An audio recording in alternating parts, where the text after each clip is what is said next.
On September 18th, the Federal Reserve begins its much-anticipated easing cycle. Now, the ramifications of lower rates will be felt by most all assets, but nowhere is it felt more directly than in currency markets. A common driver of currency fluctuations is called a carry trade, and it takes advantage of rate differentials between countries.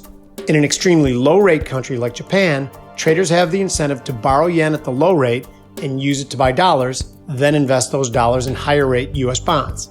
This has the effect of weakening the currency of the low-rate country while strengthening the currency of the higher. Now, as the interest rates begin to converge, this incentive diminishes. Now, according to the CME FedWatch tool, futures markets are pricing in a drop in the Fed funds rate from current level to 2.8% in the next 15 months. Now, will this weaken the dollar against the world's currencies?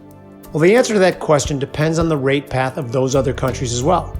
Now, in Japan, the BOJ is actually expected to be raising rates in the future, and that's been a driver of the yen's nearly 14% rally against the dollar in just the last 2 months.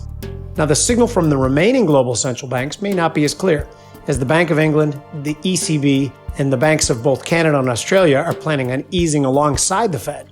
An important question in currency markets will be what level of aggressiveness will each bank display, along with what will the absolute level of rates be compared to the other countries.